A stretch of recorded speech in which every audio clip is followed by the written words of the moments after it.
Hey YouTubers, today we're going to be talking about pole sanders, and we'll show you the pros and cons and give you some tips on how to load them up and how to use them as well.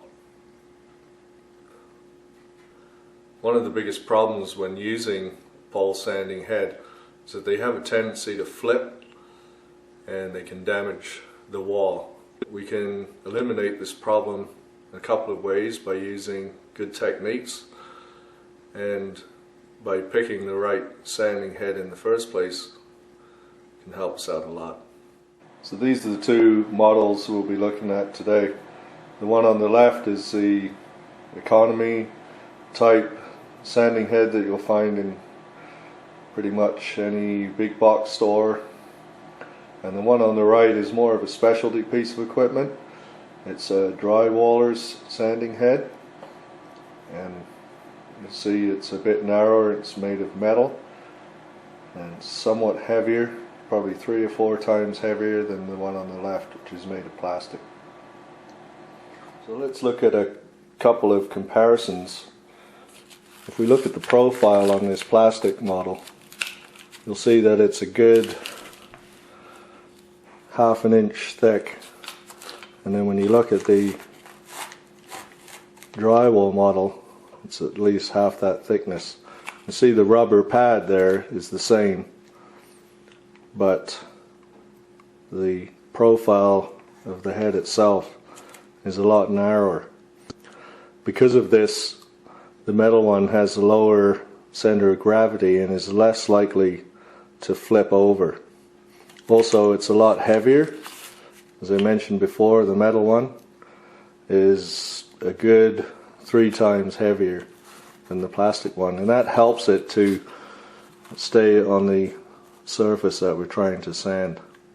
So if this is the particular sanding head that you have, or that you've chosen to go with, then some things we can keep in mind. You'll notice that I have the clamps taped off on the edges, and also the wing nut tighteners are taped up, and that's obviously because if and when this does flip over, it doesn't damage the walls.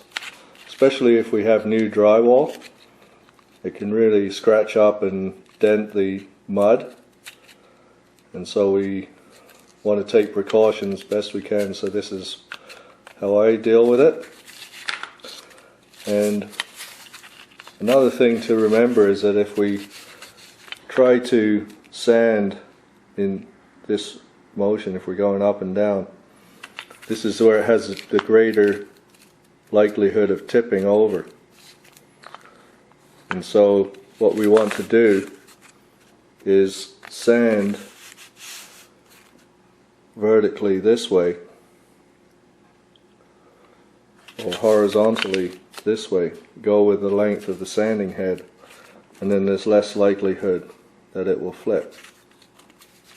Another thing that I want to show you is when we load these up, people have a tendency to fold over their sandpaper like this and like this, and it can make things really awkward and difficult.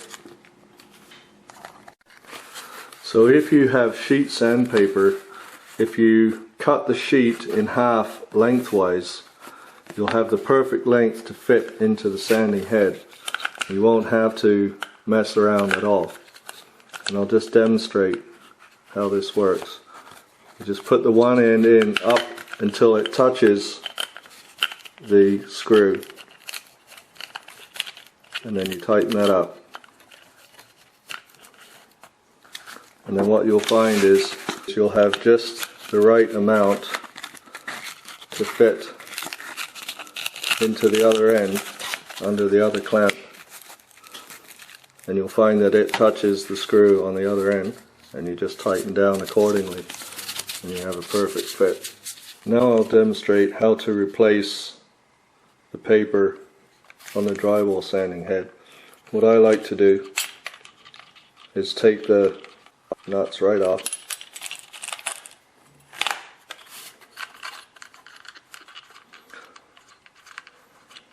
So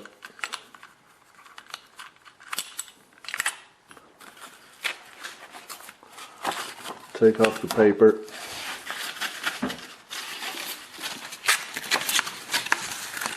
Fit it up to fresh piece on the new roll. Make it a little bit longer. Tear it off neatly as possible. Then I just punch it right through the screw there.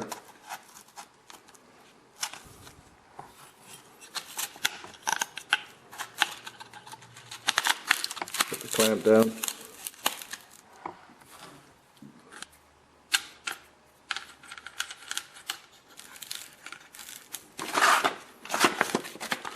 Should have lots to go on the other end.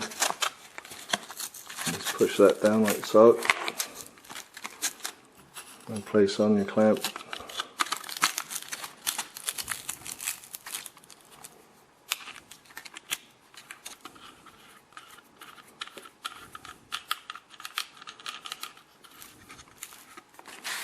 And there you have it. It's a lot easier just to take the wing nuts right off. You get a much better fit. Saves some frustration. Just a couple of quick tips on how to load up your pole sanding heads, how to prepare against possibly damaging the surface that you're trying to prep, and some things to look out for as well when you're shopping. Now, there are some gimmicky tools out there these days. There's a circular sanding head and also a triangular one. But keep in mind the depth of the unit. We found that with the round sanding head, it's very thick, and the sponge backing is twice as thick as the models that I showed you today. And that can be a problem because you don't get proper contact with the surface necessarily. And if I was going to choose one that would eliminate the flipping aspect of the job, then I would go with a triangular unit. But again, all it really does is force you into buying the sandpaper that goes along with them, and so the cost might be prohibitive. So use the standard models and take precautions, and it'll make your life a little easier and make your projects look better as well. So as usual, feel free to leave comments about this video, or if you have any questions about your projects, feel free to send them along and I'll be sure to respond to them. So until next time, it's Craig, the Muskoka Painter, helping you take the pain out of painting.